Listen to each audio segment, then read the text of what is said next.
मनोज जरांगे पाटील आज लाखो मराठ्यांना घेऊन मुंबईच्या दिशेने निघणार आहेत।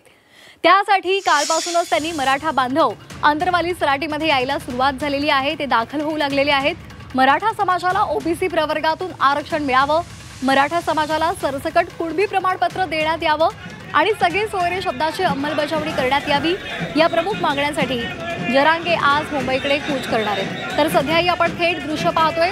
मनोज जरांगे पाटील आज मुंबईच्या दिशेने निघणार आहेत आणि त्याआधी ते गणपती बाप्पाची पूजा करत आहेत। थोड्याच वेळात इथे जाण्याची तयारी होणार आहे। गणपती बाप्पाची पूजा होईल, आरती होईल आणि त्यानंतर छत्रपती शिवाजी महाराजांची मूर्ती आणि त्याचबरोबर गणपती बाप्पाची मूर्ती घेऊन मनोज जरांगे पाटील आपल्या मराठा आंदोलकांसहित मुंबईच्या दिशेने निघणार आहेत। अंतरवालीमध्ये ही थेट दृश्य आहेत। मोठ्या संख्येने मराठा बांधव तिथे जमलेले आहेत।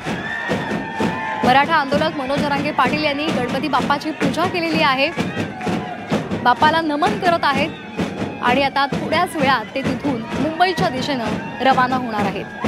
ही थेट दृश्य झी 24 तासवर मराठा आरक्षणासाठी गेल्या अनेक वर्षांपासून मनोज जरांगे पाटील झगडत आहेत। त्यांनी लढा दिलेला आहे। आजही त्यांनी आपण आंदोलनावर ठाम असल्याचं सांगितलेलं आहे। कोर्टाने जरी नाही सांगितलेलं असलं तरी आम्ही शांततेच्या मार्गाने येणार आहोत असं त्यांनी ठाम निर्धार केलेला आहे। आणि आता अंतरवाली सराटीमध्ये त्यांनी गणपती बाप्पाचं पूजन केलेलं आहे। बाप्पाची आरती केल्यानंतर ते मुंबईच्या दिशेने आपल्या आंदोलकांसहित रवाना होणार आहेत। सरकारने आमच्या मागण्या मान्य कराव्यात अशी आग्रही मागणी त्यांनी केलेली आहे। या आधी सुद्धा अनेकदा त्यांनी उपोषणाचं हत्यार उपसलेलं होतं, मात्र अनेकदा त्यांना आश्वासन देण्यात आलेलं होतं, त्यावेळेला त्यांनी आपलं उपोषण स्थगित केलेलं होतं। आता पुन्हा एकदा त्यांनी सरकारला दिलेला अल्टिमेटम संपल्यानंतर आपण मुंबईला येणार आणि आंदोलन करणार यावर ठाम असल्याचं सांगितलेलं आहे। या संदर्भात अधिक माहिती देतात आमचे प्रतिनिधी विशाल करोळे। विशाल, सध्या गणपती बाप्पाची पूजा मनोज जरांगे पाटील करतायत। गणपती बाप्पाची पूजा केल्यानंतर चलो मुंबईचा जरांगे पाटील नारा देणार आहे। राज्य सरकारनं परवानगी दिली नसली, कोर्टानं परवानगी नाकारली असली तरी सुद्धा आम्ही आंदोलन करतोय। आमच्या न्याय्य मागण्या आहे, आमचे वकील कोर्टात गेले आहे आणि आम्हाला कोर्ट सुद्धा परवानगी देईल असं त्यांचं म्हणणं आहे आणि त्यानुसार मुंबईला जाण्याचं नियोजन त्यांनी केलेलं आहे। आता जरांगे पाटील आलेले आहेत, गणपतीचं पूजन करताय, शिवाजी महाराजांना नतमस्तक झालेले आहेत आणि त्यानंतर माध्यमांशी बोलून ते मुंबईकडे रवाना जाणार आहे। पैठण, शेवगाव, अहिल्यानगर आणि इथून आजचा मुक्काम हा शिवनेरी गडाच्या पायथ्याशी असेल आणि तिथून उद्या दुपारी नवी मुंबई मार्गे ते मुंबईकडे कूच करतील। खरं तर या संपूर्ण परिसरात पोलिसांनी मोठा बंदोबस्त लावलाय, मात्र बंदोबस्त असला तरी मराठा आंदोलक सुद्धा मोठ्या संख्येने अंतरवाली सराटीत दाखल झालेले आहे आणि सगळ्यांचं म्हणणं एकच आहे, मुंबईला जायचं, न्याय मागण्यांसाठी भांडायचं आणि ही अखेरची लढाई असल्याचं त्यांचं म्हणणं आहे आणि त्यामुळं आता कुठल्याही परिस्थितीत माघार नाही अशी त्यांची भूमिका आहे।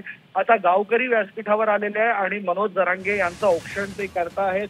जेव्हा जेव्हा पाटलांनी याच ठिकाणी बसून आंदोलनाला सुरुवात केली, गावकऱ्यांनी त्यांना पाठिंबा दिलाय, गावकऱ्यांनी त्यांचं औक्षण केलंय। आज सुद्धा मुंबईला निघण्याच्या आधी गावकरी त्यांचं औक्षण करतायत। जसं जरांगे पाटलांनी ही अखेरची लढाई आहे सांगितलेलं आहे, आता माघार नाही आणि त्यांना साथ देण्यासाठी हजारो मराठा आंदोलक आता अंतरवाली सराटी इथं दाखल झालेले आहेत। धुळे सोलापूर रस्त्यावर वाहनांच्या लांबच लांब रांगा लागलेल्या आहेत। हा रस्ता पोलिसांनी आता इतर वाहतुकीसाठी बंद केलेला आहे आणि पाटील थोड्याच वेळात माध्यमांशी संवाद साधून आता मुंबईकडे रवाना होतील। जी अगदी धन्यवाद दिलेल्या माहितीसाठी। तर मराठा आरक्षणासाठी मनोज जरांगे पाटील आक्रमक झालेले आहेत। आता कुणालाही सुट्टी नाही, काहीही झालं तरी आम्ही मराठा आरक्षण मिळवून राहणारच असा निर्धार त्यांनी व्यक्त केलेला आहे आणि त्यामुळे कोर्टानं आणि राज्य सरकारनं परवानगी नाकारून सुद्धा ते मुंबईच्या दिशेने आता निघणार आहेत। गणपती बाप्पाची पूजा त्यांनी केलेली आहे, आरती केलेली आहे आणि आता मनोज जरांगे पाटलांना खरं तर त्यांचं औक्षण केलं जात आहे। निघण्यापूर्वी अनेक महिला आंदोलक सुद्धा आपल्याला दिसत आहेत आणि ते त्यांचं औक्षण करत आहेत।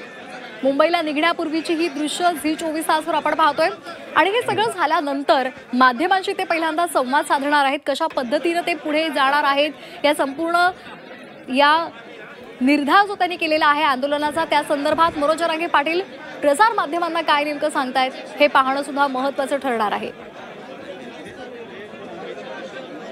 तर थोड्याच वेळात ते आता प्रसार माध्यमांशी सुद्धा बोलणार आहेत आणि या प्रसार माध्यमांशी बोलताना कोणकोणते महत्त्वाचे मुद्दे ते सांगतात, तसंच आंदोलनाची पुढची दिशा काय आहे त्या संदर्भात काही ते सांगतात का, मराठा समाजाला ते काय आवाहन करतात हे पाहणं सुद्धा महत्त्वाचं ठरणार आहे। खरं तर त्यांनी आधीच सांगितलेलं आहे की आजचा संपूर्ण दिवस सर्वांनी आपली कामं बाजूला ठेवावीत आणि माझ्यासोबत मुंबईला यावं असं त्यांनी आवाहन केलेलं आहे. काही दिवस आपण आपल्या आरक्षणासाठी द्यायला हवेत. प्रत्येकानं आपल्या घरातली कामं बाजूला ठेवावीत आणि या आंदोलनामध्ये सहभागी व्हावं असं त्यांनी मराठा समाजाला आवाहन केलेलं आहे. आज खरं तर गणेशोत्सव आहे. गणपतीचा पहिला दिवस आहे. गणेशोत्सवाचा पहिला दिवस आहे. प्रत्येकाच्या घरोघरी खरं तर गणराय विराजमान होत आहेत आणि अशामध्येच मनोज जरांगे पाटलांनी आंदोलनाचं हत्यार उपसलेलं आहे. मुंबईच्या दिशेनं ते कूच करणार आहेत. त्यामुळे या सगळ्याच्या पार्श्वभूमीवर राज्यामध्ये कुठेतरी कायदा सुव्यवस्थेचा प्रश्न निर्माण होऊ शकतो. तसंच नागरिकांना वाहतूक कोंडीचा सुद्धा सामना करावा लागू शकतो. या सगळ्याच्या पार्श्वभूमीवर सरकार सुद्धा एकीकडे आपल्याला सज्ज असलेलं पाहायला मिळते.